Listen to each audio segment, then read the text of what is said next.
పెరుగు, గడ్డ పెరుగు, తోడేసిన పెరుగు, దీన్ని కలుపుకొని మామిడికాయ ముక్క నంచుకొని తింటుంటే పిల్లలు బ్రహ్మాండంగా ఆరోగ్యంగా ఉంటారు. జ్వరాలు గిరాలు రావు, తలనొప్పులు రావు, కళ్ళద్దాలు పెట్టుకొని అవసరం లేదు. పెద్దవాళ్ళు కళ్ళద్దాలు పెట్టుకున్నారా? ఈ తినకే కళ్ళద్దాలు పెట్టుకుంటున్నారు చిన్నప్పటి నుంచి, ఇంతలావు కళ్ళద్దాలు. కనుక ఇటువంటి ఆహారం పిల్లలకు పెట్టాలి. కృష్ణం వందే జగద్గురు. కృష్ణ పరమాత్ముడు వెన్న తిని, పెరుగు తిని, నెయ్యి తిని ప్రజలకు పెట్టి ఎంత ఆనందంగా ఉన్నాడు కృష్ణ పరమాత్ముడు. అలాగే మనం కూడా అలా పిల్లలకి చక్కగా పెట్టాలి. పోషక పదార్థాలు వీటిలో ఉంది, పెరుగులో ఉంది, తోడేసి పెట్టాలి. అది కృష్ణం వందే జగద్గురం.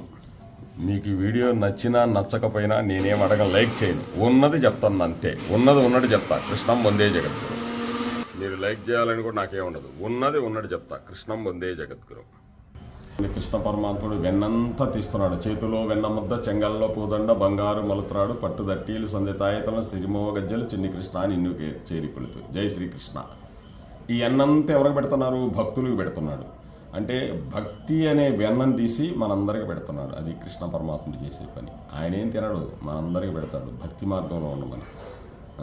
నున్నగా ఉంటారు మీ పిల్లలు ఇలా. కృష్ణం వందే జగద్గురు.